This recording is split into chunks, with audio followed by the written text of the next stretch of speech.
Di sholat itu kalau dikerjakan bisa berdampak pada percepatan terkabulnya doa. Minta apapun dijawab sepanjang maslahat. Makanya nanti untuk umat Nabi Muhammad, jangan tunggu panggilan sholatnya adalah panggilan langsung dari Allah. Minta, punya masalah apa? Aku selesaikan, kata Allah.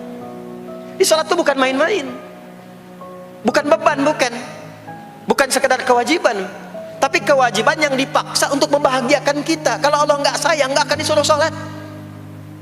Pak, Bu, itu panggilan sholat. Perhatikan panggilan pertamanya, Al-Baqarah ayat 45. Wasta'inu bis sabri wassalah. Kata Allah, hei hambaku, kalau engkau punya masalah, sabar dulu, terima. Karena aku titipkan masalah itu kepadamu untuk meningkatkan kualitas hidupmu, bukan ingin membebanimu. Dan tidak mungkin aku uji engkau dengan masalah itu kecuali engkau mampu mengatasinya. La yukallifullahu nafsan illa wus'aha. Nah sekarang bawa itu lewat sholat, minta solusi kepada Allah, terima dulu dengan sabar. Setelah itu belajar untuk meningkatkan kualitas hidup, dan bawa lewat sholat, minta solusi. Ternyata saat kita menunaikan sholat itu diperintahkan oleh Allah, minta punya masalah apa. Makanya kita katakan, begitu Allah perintahkan wasta'inu bis sabri wassalah, hei kalau punya masalah terima dengan sabar, minta tolong, minta solusi kepada Allah lewat sholat. Maka ketika kita minta, kita robah kalimatnya dari wasta'inu, kata perintah, menjadi bentuk permohonan, fi'il mudhari. Iyyaka na'budu wa iyyaka nasta'in. Itu ketika Anda mengucapkan iyyaka na'budu wa iyyaka nasta'in, fikihnya begini, ucapkan di lisan, hadirkan dalam hati dan pikiran kita masalah apa yang sedang kita rasakan. Minta kepada Allah solusinya. Minta. Jadi bukan sekedar diucapkan. Karena hadis qudsinya berbunyi begini, hadis qudsinya. An Abi Hurairah radhiyallahu ta'ala anhu qala Rasulullah sallallahu alaihi wasallam qala Allah azza wa jalla, Allah berfirman. Saya langsung saja ke bagian kalimat iyyaka na'budunya. Idza qala al-'abdu, kalau seorang hamba berkata dalam salatnya, iyyaka na'budu wa iyyaka nasta'in, ya Allah, sekarang hamba salat kepadamu, ibadah hanya kepadamu, seperti yang kau perintahkan. Maka hamba memohon kepadamu, ya Allah, seperti yang kau janjikan. Wa iyyaka nasta'in. Lalu hadirkan dalam benak kita, ya Allah, engkau maha tahu sebelum hamba ungkapkan. Hamba punya persoalan ini. Mohon kepadamu, ya Allah, hilangkan semua masalah itu. Berikan hamba solusi yang terbaik.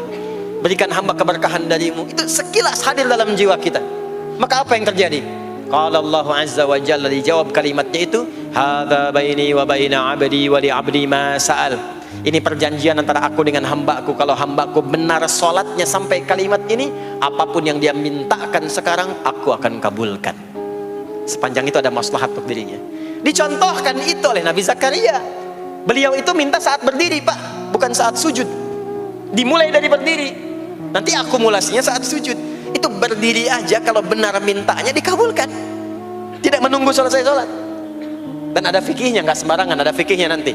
Ada fikihnya, ya, ada tuntunannya. Poinnya adalah sholat itu solusi.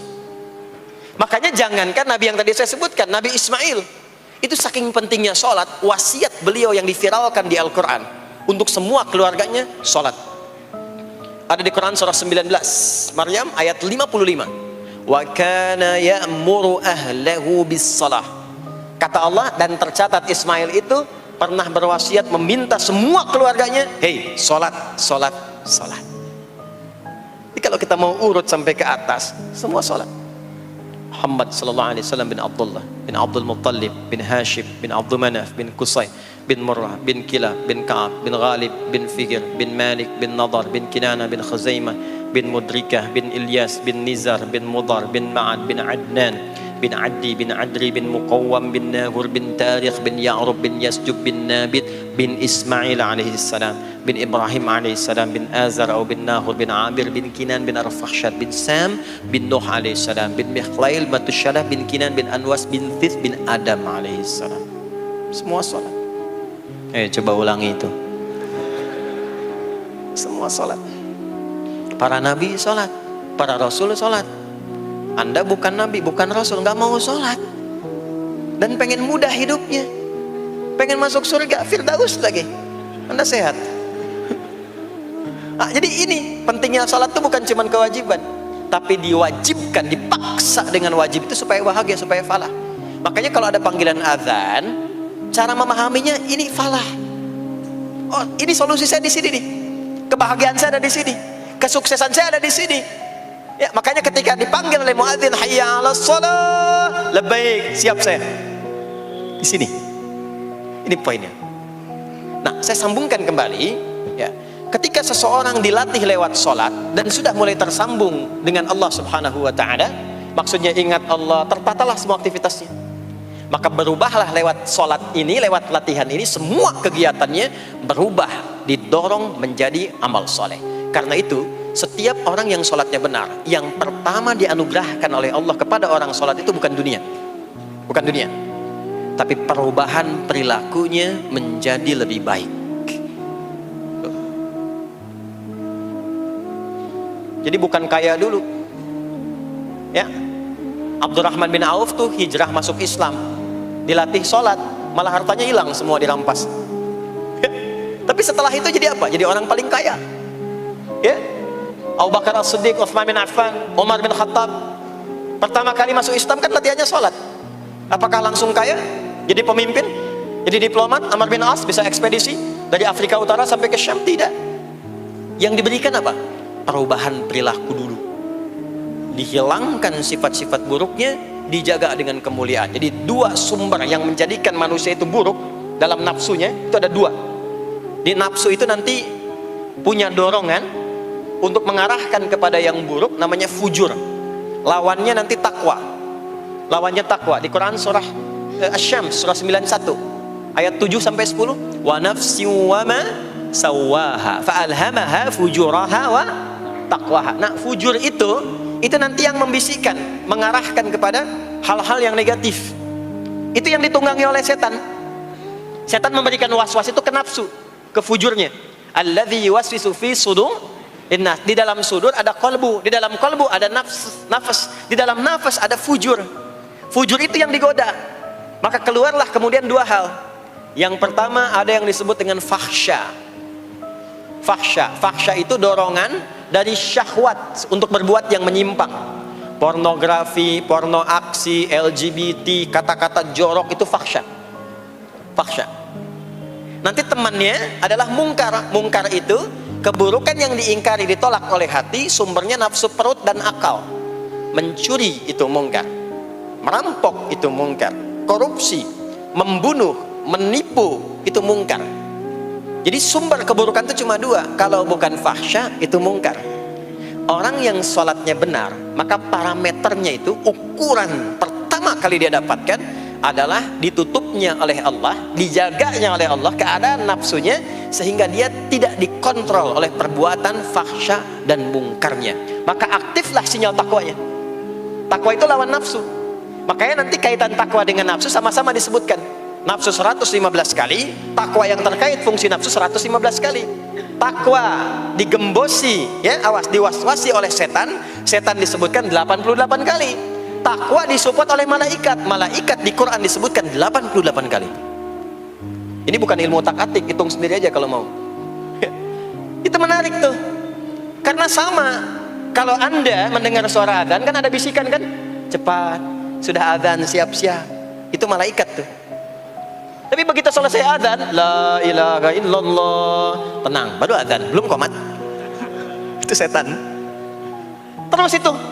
Terus dua-duanya tuh, ya, memberikan bisikan, yang satu mensupport dan seterusnya. Yang paling menarik adalah kalau sholat kita benar, maka sinyal takwa aktif.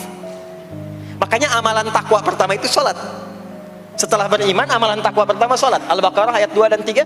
Dzalikal kitabu la raiba fi hudal lil muttaqin. Siapa muttaqin, orang takwa di situ? Ayat 3-nya, alladzina yu'minuna bil ghaibi wa yuqimunas sholat.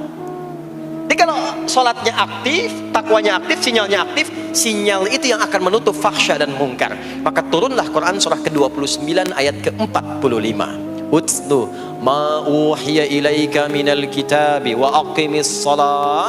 Kita hafal tengahnya, innas salata tanha 'anil fahsya'i wal munkar. Maka kalau orang sholat tidak akan berbuat fahsya, tidak ada lagi yang melambai laki-laki. Allah, nggak ada. Laki-laki yang laki-laki, perempuan-perempuan. Nggak ada lagi tontonan-tontonan pornografi. Yang jorok-jorok, yang kotor-kotor. Nggak ada lagi kata-kata kotor di lisan itu. Karena lisannya dilatih untuk mengucapkan yang baik-baik. Allah, sami'allahu liman hamidah, subhanallah, alhamdulillah, Allahu akbar. Makanya pasca sholat itu berubah. Maaf ya, Allah tidak memberikan kepada Nabi Muhammad SAW tongkatnya Nabi Musa, mukjizatnya Nabi Isa, apalagi Nabi Ibrahim dan selainnya. Tapi Allah turunkan Al-Quran kepada Nabi Muhammad SAW, lalu dipraktekkan Quran itu pertama lewat sholat. Anda tahu apa yang terjadi? Nabi Muhammad itu diutus oleh Allah dalam lingkup masyarakat yang sangat terbelakang dan hatam kriminal. Jadi kriminalnya bukan dikerjakan, hatam. Dan nyaris tidak kenal kebaikan, makanya disebut dengan jahiliyah. Kalau Bapak Ibu tanya di zaman Nabi, ya maaf, ada pezina? Bukan cuman ada, hatam, perfeksionis zinanya. Itu. Membunuh itu, ya, mabuk, ada orang mabuk kekinian di zaman jahiliyah, pemabuk amatir itu 5 kali sehari mabuknya. Yang amatir. Jadi kalau baru mabuk sekali, 2 kali, itu coba-coba. Amatir itu 5 kali. Pembegal. Ya, sekarang kita dengar berita ada begal ini itu. Jahiliyah itu sekampung begal semua. Kampung Gifar. Tapi Allah menghendaki Rasulullah latih lewat sholat. Apa yang terjadi? Berubah jahiliyah itu, berubah menjadi khairu ummah. Umat terbaik yang paling teladan, yang menginspirasi, yang pernah berkehidupan di bumi. Sampai persaksiannya dari Allah langsung, turun Quran surah ketiga Ali Imran ayat 110. Kuntum khaira ummatin ukhrijat linnas. Jadi kalau ada orang dermawan, itu yang paling dermawan. Kalau ada orang sabar, itu yang paling sabar. Kalau ada pasar yang paling ideal, itu yang paling bagus. Berubah itu. Ya. Kenal Abu Dzar Al-Ghifari? Ayo kenal. Enggak. Abu Dzar Al-Ghifari itu nama aslinya Jundub bin Junadah. Di antara pemimpin begal di zamannya. Dari kota Ghifar. Ghifar itu kampung begal asalnya. Ya, hamukumullah. Masuk Islam. Datang ke Mekah. Bertemu dengan Rasulullah. Begitu masuk Islam, kata Jundub bin Junadah, ya Rasulullah, ausini au kama qala, berikan saya nasihat. Kata Nabi, pulang sekarang. Kata beliau, enggak, saya mau umumkan keislaman saya depan Ka'bah. Kata Nabi, jangan lakukan. Sekarang orang masih belum tahu tentang Islam, nanti marah kamu dipukuli. Kata beliau, ya Rasulullah, saya ini membegal terang-terangan, masa bersyahadat sembunyi-sembunyi? Maka keluar ke depan Ka'bah, dia katakan, ya ma'asyara Quraisyin, hai semua orang Quraisy. Datang orang, ushidu bi annahu la ilaha illallah wa anna Muhammadar Rasulullah. Aku bersaksi, syahadat la ilaha illallah Muhammadar Rasulullah. Kalian mau apa? Dipukulin sampai pingsan. Sampai ketika akan diteruskan, ada riwayat mengatakan datang Sayyidina Ali bin Abi Thalib, ada yang mengatakan Sayyidina Hamzah, ya, bin Abdul Muttalib radhiyallahu ta'ala anhuma jami'an. Datang menyampaikan, jangan teruskan. Kalau ini meninggal, ini wafat, kita akan celaka karena kafilah kita akan lewat desa Ghifar. Kalau lewat Ghifar gak akan berhasil niaga kita, katanya. Ya, karena akan dihabisi semua ini orang Ghifar. Maka dibiarkan pergi, pulang. Tahu apa yang terjadi? Begitu Nabi hijrah ke Madinah, dikagetkan dengan suara kaki yang berdecak kencang, bang bung bang bung bang bung. Ternyata ada berita gembira, sekampung begal Ghifar itu masuk Islam semuanya, berubah jadi baik. Untuk menginspirasi generasi kemudian, maka dipopulerkanlah oleh beliau kunyahnya dengan nama daerahnya. Sayalah Abu Dzar Al-Ghifari. Al-Ghifari itu maksudnya apa? Dulu saya ini berasal dari Ghifar, kampung saya kampung begal. Cuma karena saya masuk Islam, diajarin sholat, diajarin baik, sekampung baik semua. Ya. Makanya orang-orang Arab setelah itu, bahkan non-Arab, kalau datang memperkenalkan daerahnya. Imam Al-Bukhari, itu nama aslinya bukan Al-Bukhari.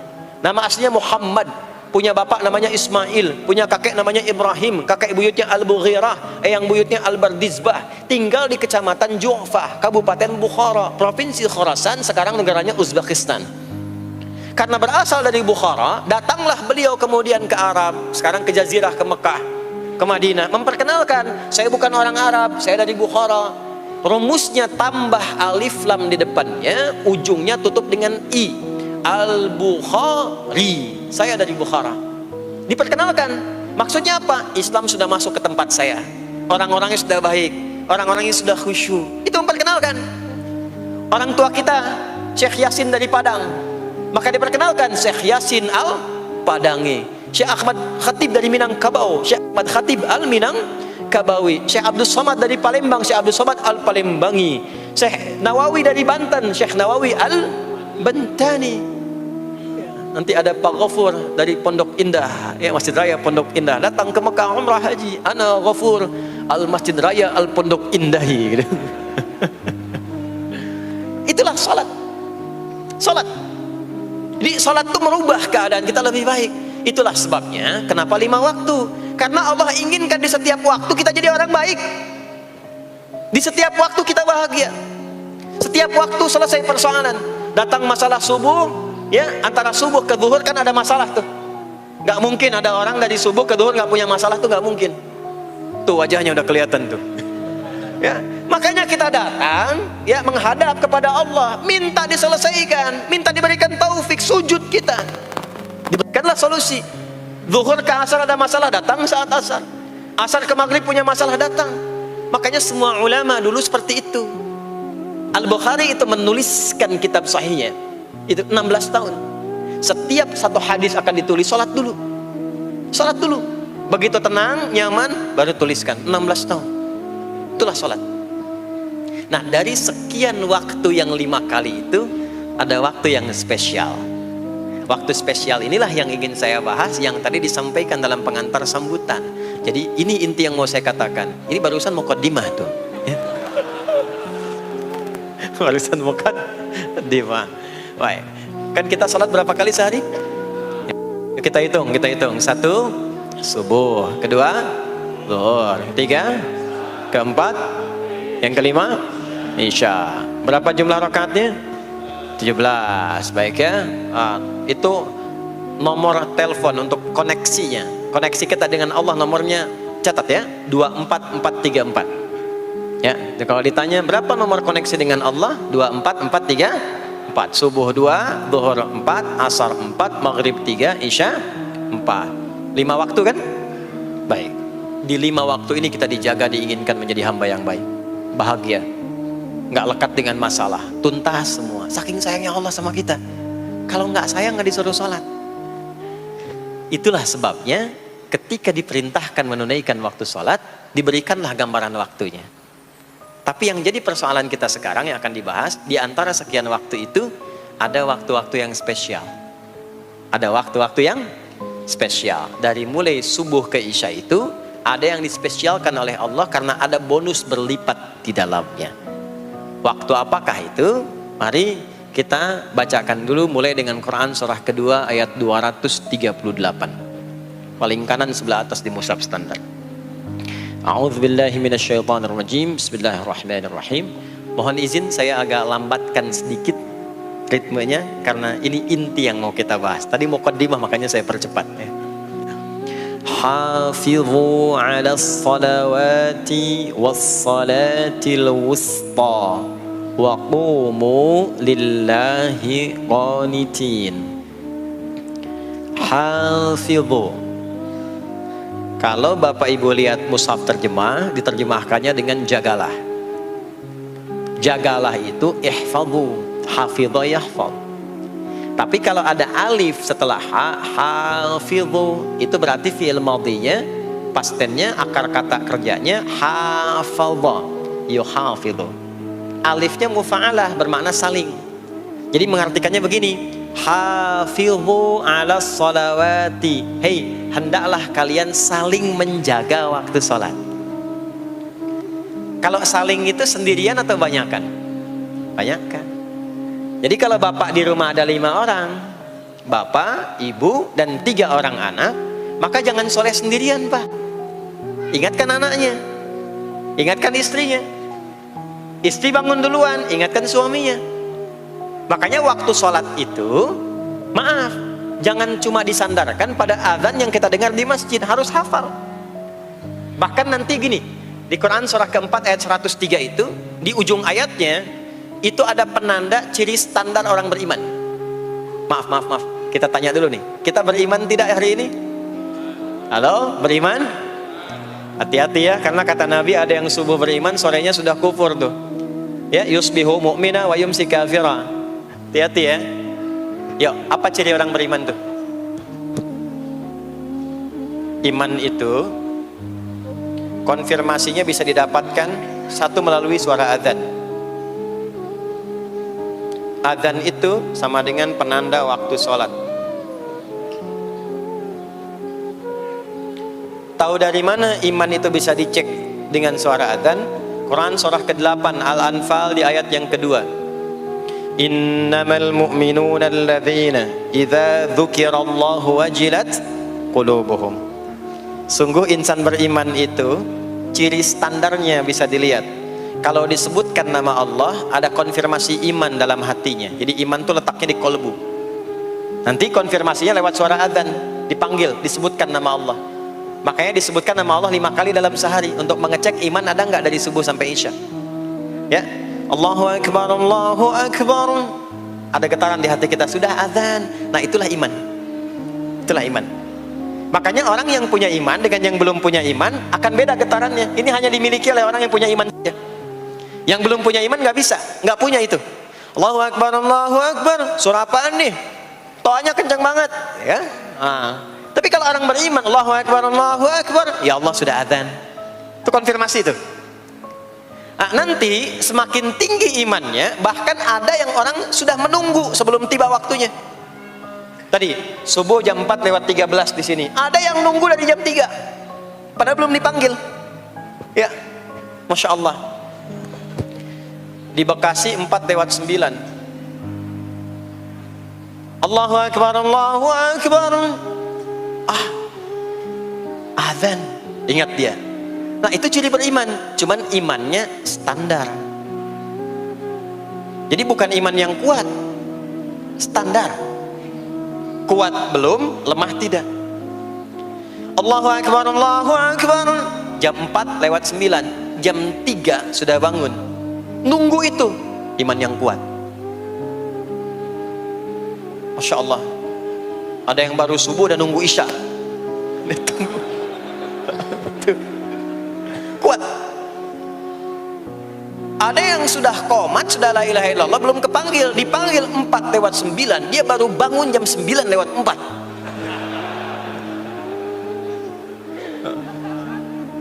Tuh. Nah, ini iman lemah. Di bawah. Ciri standar, karena dipanggil ingat, maka ciri standar orang beriman itu tahu waktu sholat. Harus tahu Pak, Bu. Itu standarnya. Itu ada di Quran surah keempat, di akhir ayat 103. Inna salata kanat 'alal mu'minina kitaban mawquta.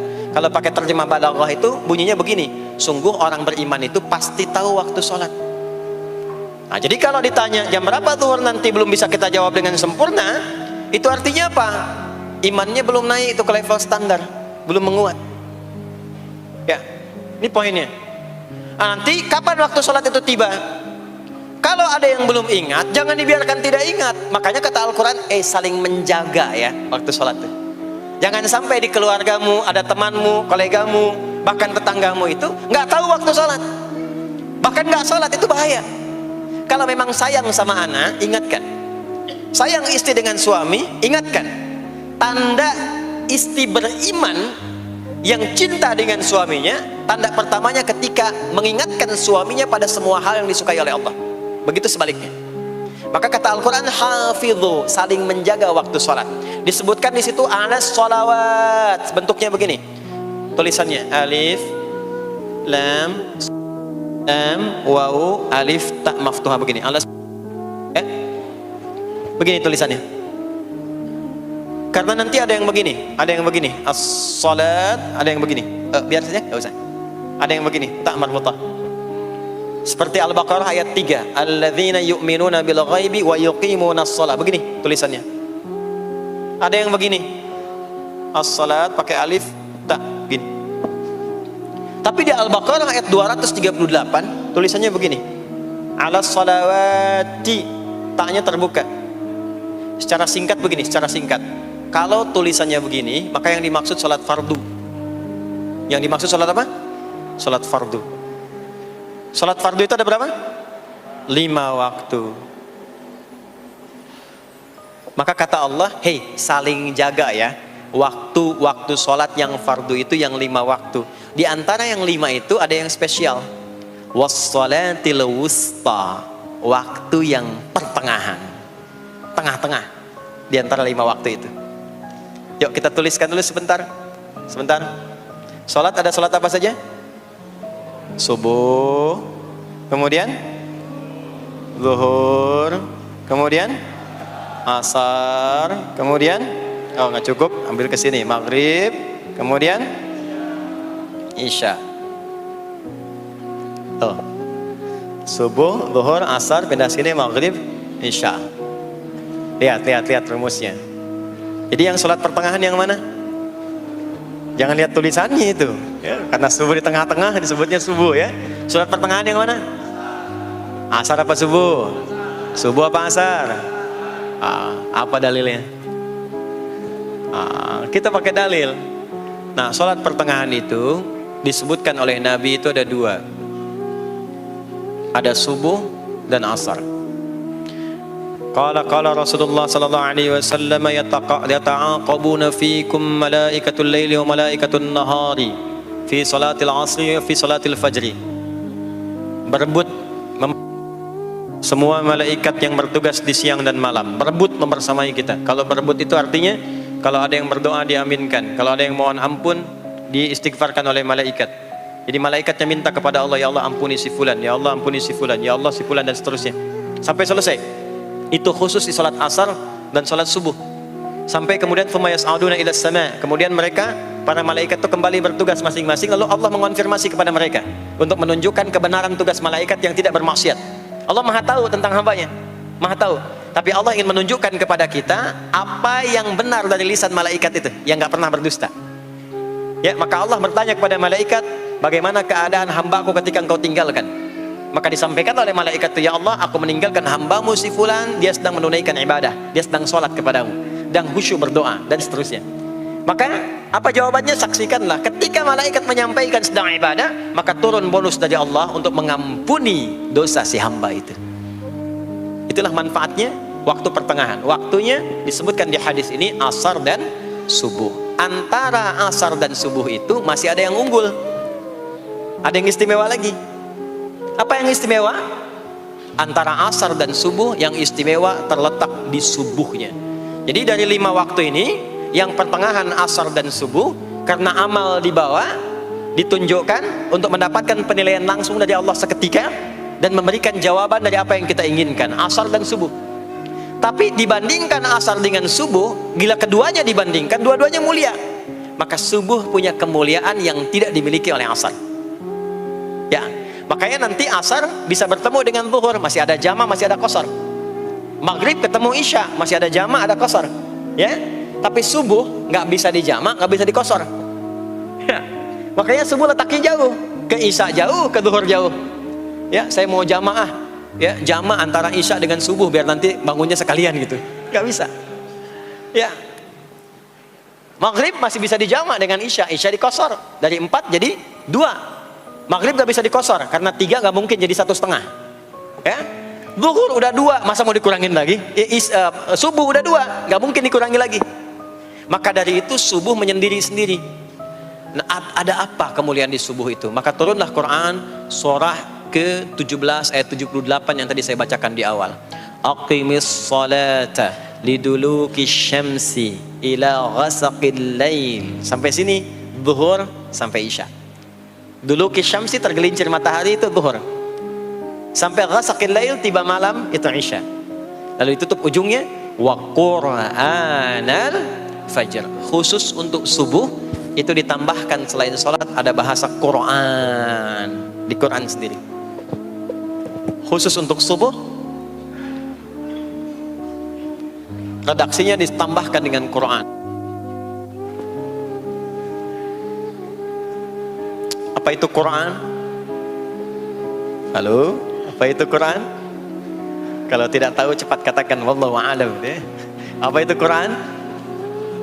Wallahu a'lam. Ada Quran, ada Al-Quran. Ada Quran, ada Al-Quran. Kalau yang disebut Al-Quran itu mutlak firman Allah. Dari mulai Al-Fatihah sampai An-Nas. Ini yang terdapat di dalam mushaf ini, di 2 jilid ini. Ya, itu Al-Quran. Kalau disebutkan Quran tanpa alif lam, maka yang dimaksudkan bacaan secara umum. Apakah itu Al-Quran, doa, istighfar, semua bacaan itu Quran. Kemuliaan sholat subuh itu dimulai sejak waktu fajar, matahari mulai keluar sinarnya untuk membelah gelapnya malam, itu sinarnya disebut dengan fajar. Nanti subuhnya saya terangkan di akhir. Sinarnya membelah kegelapan malam, fajar shadiq. Maka pada saat itu bukan hanya sholatnya yang punya keistimewaan seperti sholat asar tadi, tapi semua bacaannya langsung dijawab seketika oleh Allah Subhanahu wa Ta'ala, dipersaksikan oleh seluruh malaikat dan dijawab langsung oleh Allah Subhanahu wa Ta'ala. Jadi kalau Anda berdoa, maaf, doanya lebih cepat terkabul kalau dipanjatkan dengan cara yang benar dan khusyuk. Kalau Anda istighfar, langsung dijawab. Kalau kita baca Quran, pahala langsung dituliskan berlipat. Itulah kemuliaan waktu fajar. Jadi Allah sendiri yang menyampaikan, bukan cuma sholat yang penting, semua bacaannya itu langsung didengar, langsung direspon, langsung dipersaksikan. Karena itu ada anjuran bahkan dari Al-Quran, dan ini dikerjakan oleh semua sahabat. Saking pentingnya sholat subuh itu, waktu fajar itu, bahkan mereka bangun dan menunggu sebelum tiba fajar. Maka disitulah muncul kemudian tahajud. Maka muncullah kemudian istighfar sebelum waktu subuh. Ya, ada amalan. Ini saya mau kasih rahasia ya. Tapi tolong jaga, ini antara kita saja di sini. Ya, rahasia. Ada waktu sebelum subuh. Cuman 15 sampai 20 menit kurang lebih. Ingat ya, kalau dikonversi sekitar 15 sampai 20 menit waktunya. Namanya waktu sahar. Sahar, jamaknya ashar. Jamak itu karena setiap hari oleh Allah dikasih itu. Sahar, jamaknya ashar. Rahasianya di mana? Bapak Ibu, ini waktu yang paling cepat untuk terkabulnya doa. Anda mau minta apa saja, hadisnya qudsi. Ibadi, kata Allah, hambaku, siapapun yang bermohon sekarang aku kabulkan, yang minta aku berikan. Wa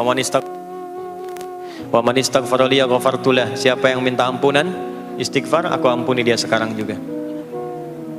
Baik, Bapak Ibu, begini saya tanya nih, kalau ditawarkan minta apa saja diberi, ya, terus minta ampun juga diampuni, pilih mana? Minta apa saja diberi, mau minta apa saja, atau mau minta ampunan istighfar, pilih mana? Jujur aja, kalau ada proyek nilainya 100 miliar, ya, ada utang 1 miliar belum ditutup, terus belum minta apa saja diberikan, pilih mana? Minta 100 miliar potensi dikabulkan, atau minta diampuni dosa, pilih mana? Pilih salah satu, nggak usah dua-duanya. Oh, ada tawaran dikasih 100 miliar atau diampuni dosa, pilih mana? Ampuni dosa.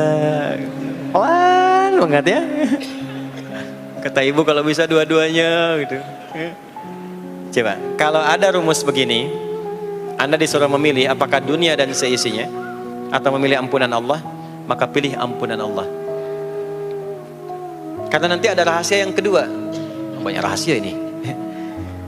Ada rahasia istighfar. Istighfar itu kalau sudah menyatu dengan jiwa kita, sudah terbiasa, maksudnya biasa istighfar, dan jadi karakter, jadi kebiasaan. Bukan hanya pasca sholat, di mobil istighfar, di kantor masuk istighfar, sudah kebawa, udah refleks itu. Faidah keutamaan untuk orang yang rajin istighfar itu ada 2. Satu, diampuni dosanya oleh Allah, yang cirinya nanti akan dijaga dari maksiat. Ya, bukan maksum, karena maksum itu untuk para nabi. Untuk para nabi dan rasul. Manusia nggak ada yang maksum selain nabi dan rasul. Maksudnya apa? Diberikan petunjuk oleh Allah untuk menjaga diri, sehingga ketika dosanya diampuni, dia nggak berbuat dosa itu lagi.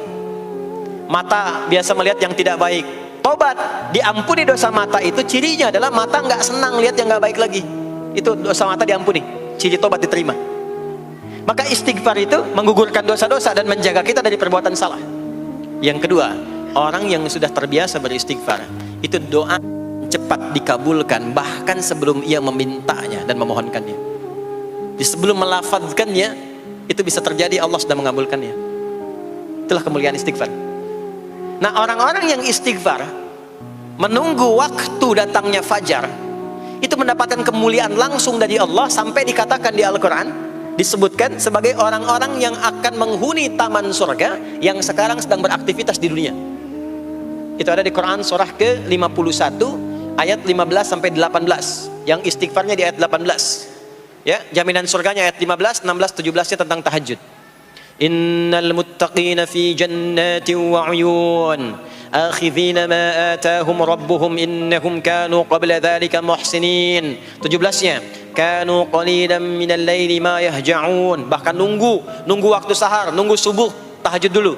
Kemudian 18-nya wabil ashari hum yastaghfirun, istighfar.